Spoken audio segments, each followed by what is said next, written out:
Ever notice how some people, like, just stay cool as a cucumber when things get crazy? You know, like those first responders who run towards danger when everyone else is running away. Yeah. Paramedics? Yeah, they're a different breed. And you, my friend, you're stepping up to join their ranks. That's right. And acing that interview is the first step. That's where we're diving into RoleCatcher's paramedic prep resources. Think interview guides, career overviews, even AI to help you craft those perfect answers. Okay, so it's like having a secret weapon for your interview. I like it. Let's break it down. RoleCatcher has these free resources. Seriously, they're free. And they're amazing for anyone serious about this career. Their career guides are like a roadmap. You see the pros and cons, the different stages your career might take. Right, and it's not all sunshine and roses, you know. You'll get a real sense of what you're getting into. Exactly. Then there are the skill guides. They break down the essential skills you need, stuff everyone thinks they know, but, like, what does thinking on your feet really mean when you're dealing with a life or death situation? And that's where those guides get into the nitty-gritty. They don't sugarcoat it. No, they don't. Now, the interview guides, that's where the magic happens. They've got a collection of common interview questions, but they don't just throw them at you. They tell you how to approach them. Like insider tips you won't find just Googling around. We'll dig into some of those questions today, but even more important, we'll help you understand what the interviewer is really trying to figure out with each one. Because once you know what they're looking for, Hmm. crafting the right answer is so much easier. Ready to jump into some actual questions? Let's do it. Okay, let's start with a classic. What inspired you to pursue a career as a paramedic? Seems simple enough, right? But what's the hidden meaning there? It's all about figuring out your why. What's the driving force behind your desire to do this? They want to see that genuine passion for helping people, especially when they're at their most vulnerable. So it's more than just saying, I like helping people. It's about that deep down drive, that need to make a difference even when things get tough. Exactly. The interview guide emphasizes authenticity. Share your story, the moment that sparked your interest in this career path. Was it witnessing a paramedic's dedication firsthand? Maybe a personal experience. That reminds me of something the career guide mentioned, how paramedics often deal with some really traumatic stuff. This question is your chance to show them you get that, Mm-hmm. that you understand the weight of it and you're ready for it. Exactly. And you can build on that by talking about how you've handled pressure in the past. Maybe it was a personal challenge or a time you had to make a quick decision when things got crazy. It's all about showing them you can handle the heat. Love it. So you've shared your big why moment, your passion for helping others, your ability to stay calm under pressure. What kind of follow-up question might come next? They might ask something like, what are some of the biggest challenges you think you'll face as a paramedic? They're checking to see if you've really thought this through, if you're romanticizing the role, or if you understand how demanding it can be. It's about being real, right? Mm-hmm. They want to make sure you can handle those long hours, the emotional toll, all that stuff they don't show you on TV. Exactly.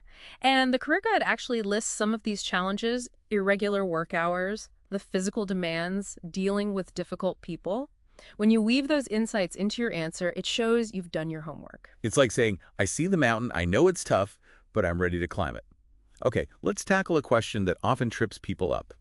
What experience do you have working in emergency responses? Now, what if someone's just starting out and doesn't have that direct paramedic experience yet? Even without that direct experience, you can still knock this question out of the park. Think back to situations where you had to think quickly, make decisions under pressure, or work as part of a team. Maybe you volunteered somewhere, led a project at school, or even played a sport that required you to stay calm in high-pressure situations. It's all about those transferable skills, right? Right. Didn't RoleCatcher's skill guide say something about adaptability being huge for paramedics? It's huge. Think about it. Paramedics never know what they're going to walk into. They have to be able to adjust on the fly. So if you can share a time you had to think outside the box or handle a sudden change of plans, that's gold. It's like they say, the only constant is change, right? Yeah, Especially in emergency medicine. exactly. Connect those past experiences to the skills you need as a paramedic. For example, let's say you were a summer camp counselor, right? You could say something like, while I was a camp counselor, I was constantly assessing risks, managing unexpected situations, making quick decisions to keep those kids safe. It taught me how to stay calm, think on my feet, find solutions under pressure. That's a great example. You're showing them those valuable skills, even without direct experience. Yeah. And you know what? This is where RoleCatcher's AI can really give you an edge. Imagine typing in that experience, even if it's not directly healthcare related. And their AI is smart. It analyzes what you put in and matches it to the specific skills that are listed in the job description. It's like having a personal recruiter digging through your background and saying, here's what you should highlight. That's so cool. It's like having a secret weapon to connect the dots for those interviewers. It's like showing them you've got the skills, even if you haven't officially worn the uniform yet. Okay, let's talk about stress for a sec. Yeah. How do you handle stressful situations during emergency responses? I mean, we all feel stress, right? But this job, it's a whole other level. No doubt. They want to see that you can stay calm, think clearly, make good decisions, even when everything's hitting the fan. So, I'm good under pressure. Just doesn't cut it, huh? You've got to back it up. 100%. The interview guide talks about sharing specific coping mechanisms, those things you actually do to manage stress. Maybe it's deep breaths, breaking down a complex task into smaller chunks, or using visualization techniques, whatever works for you. Just be real about it, you know? Show them you've got a system for staying grounded when things get intense. Like having a mental toolkit for high-pressure situations. And again, RoleCatcher's Career Guide, it's got your back. Remember how it talks about paramedics facing those really traumatic events? You can tie your stress management techniques back to that. Something like, I know this job means dealing with really tough, often heartbreaking situations. That's why I've developed coping mechanisms.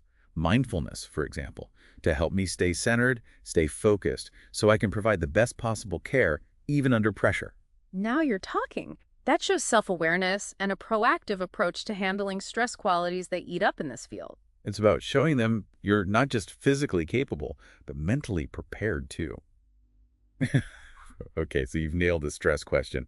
What kind of follow-up could they hit you with? Don't be surprised if they ask, can you tell me about a time you made a mistake under pressure? How did you handle it? Uh-oh, the dreaded tell me about a time you messed up question.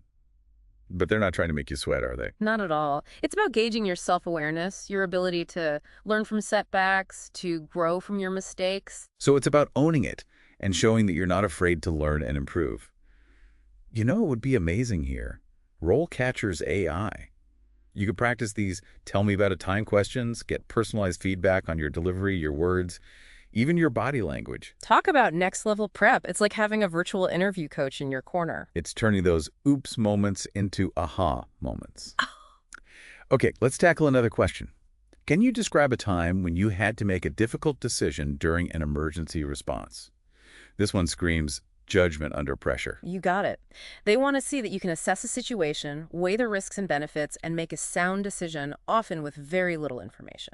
Talk about high stakes. How do you even begin to answer this one? The STAR method is your best friend here. Remember situation, task, action, result.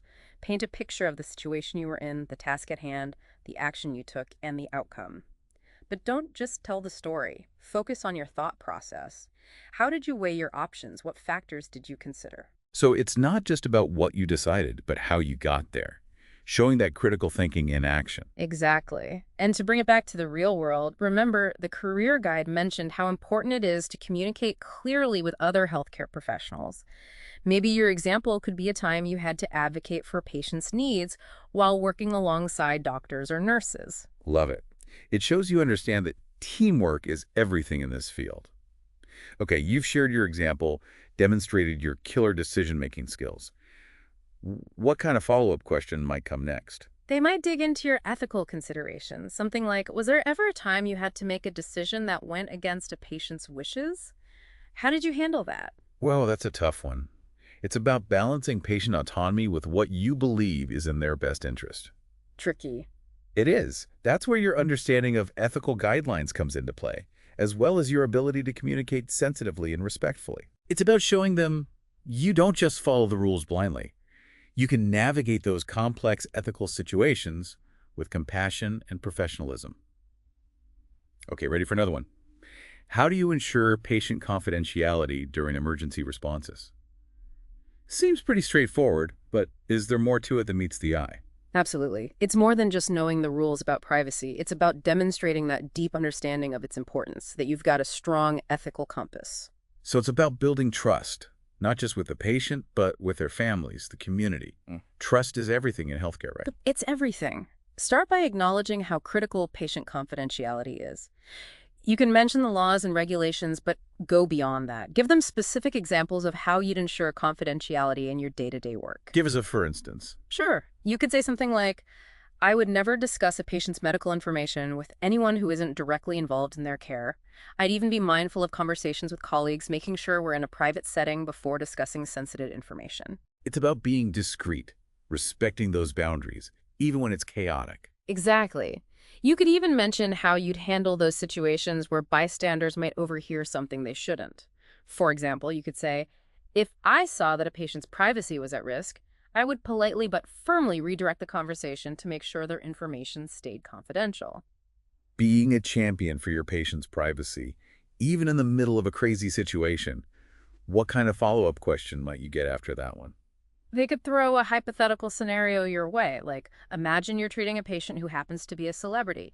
You overhear another paramedic gossiping about the case with a friend. How do you handle it? Oh, no, that's a good one. It's about knowing right from wrong and having the guts to speak up, even when it's uncomfortable. This goes back to what that career guide said about professional conduct, right? Absolutely. It shows you understand the ethical weight of being a paramedic. Okay, let's shift gears a bit. This next question is about staying ahead of the game. How do you stay up to date with advancements in emergency medicine? It's a field that's always evolving, so resting on your laurels isn't an option. So how do you convince them you're a lifelong learner, always eager to soak up new knowledge? Talk about the specific ways you stay in the loop. Do you go to conferences, read medical journals, participate in online forums? You can even mention certifications you're pursuing. Remember, the career guide highlighted some of those advanced certifications, like the Critical Care Paramedic, CCP, or Flight Paramedic. It's about walking the walk, not just talking the talk. And hey, this is another area where RoleCatcher's AI can really help you shine. Imagine you're doing your research on the latest and greatest in emergency medicine. You feed that info into the AI. And boom. It helps you tailor your answers to highlight the most relevant, most impressive points, like having a research assistant who helps you craft the perfect response. Talk about showcasing that you're not just keeping up, you're ahead of the curve. Now, let's say you've shared your impressive strategies for staying current. What kind of follow-up question might come next? They might say something like, tell us about a recent advancement in emergency medicine that you found particularly interesting or impactful. How do you think it might influence your practice? Another opportunity to let your passion and knowledge shine through. Okay, moving on to question number 7. Can you describe a time when you had to work collaboratively with other healthcare professionals during an emergency response? Teamwork. It's not just a buzzword, right? Especially in a high-pressure field like this one. Teamwork makes the dream work, as they say. This question is all about your ability to function as part of a well-oiled machine. Can you communicate effectively? Respect different perspectives, contribute to a common goal, even when things are crazy. That's what they want to know. So what's the secret sauce for this one? The STAR method strikes again. Share a specific example that shows off your teamwork A-game.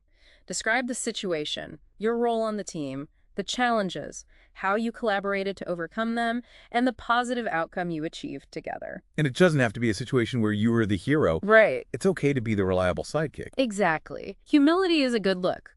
Talk about how you value other people's contributions, how you learn from working with a diverse group of professionals. And this would be a good time to loop back to the career guide. Remember how it emphasized clear, concise communication with doctors, nurses, and other first responders? It's about showing them you get it, that seamless teamwork is crucial in those critical moments. So you've shared your awesome teamwork example. What kind of follow-up question might they ask? They might dig a little deeper into conflict resolution. For instance, tell me about a time you disagreed with a colleague or a supervisor during an emergency response. How did you handle that? They're looking for that sweet spot between being assertive and respectful, you know? Can you voice your concerns constructively, respect authority, and ultimately always put the patient's safety first? Finding that balance is key.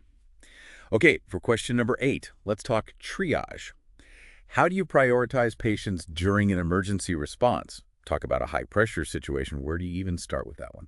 This one's all about demonstrating your ability to make those split-second decisions, to use your knowledge and judgment to prioritize care based on the severity of the injuries or illnesses. Can you size up the situation quickly, apply those triage protocols, and make those life or death calls calmly and rationally? That's what they're looking for. So it's not just about helping whoever's closest, right? There's a whole system for making sure the most critical patients get treated first. Exactly. And it's okay to mention that there are established protocols to guide paramedics in these situations. You could say something like, I would follow the standard triage protocols, such as those outlined by the mention of relevant medical organization, to assess patients based on the severity of their injuries and prioritize care accordingly. This system ensures we're providing the most critical care to those who need it most, even in a mass casualty situation. Showing them you understand the importance of those protocols and that you know how to apply them in the heat of the moment. Okay, you've explained your approach to triage. What kind of follow-up question might you get? They might throw you a curveball with a hypothetical scenario. Like imagine there's a multiple casualty incident and you've got patients with all sorts of injuries. They might ask you to walk them through how you'd prioritize care in that specific situation. Talk about thinking on your feet. And this is where RoleCatcher's AI comes in handy again. You can practice those scenarios, give feedback on your thought process, and refine your approach so you feel ready for anything. It's like having a virtual simulation to prepare for the real deal. Talk about being one step ahead. Now let's talk about something just as important as medical knowledge. Communication. Question number 9. How do you communicate with patients and their families during an emergency response? It's about more than just medical jargon, right? You hit the nail on the head. While medical knowledge is essential, being able to communicate clearly and compassionately with patients and their families, often in highly stressful and emotional situations, is crucial.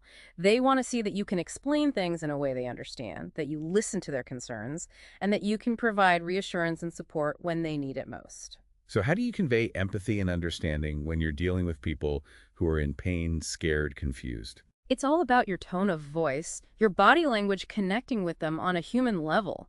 You might say something like, I always approach patients with empathy and respect, remembering they're probably feeling scared and vulnerable.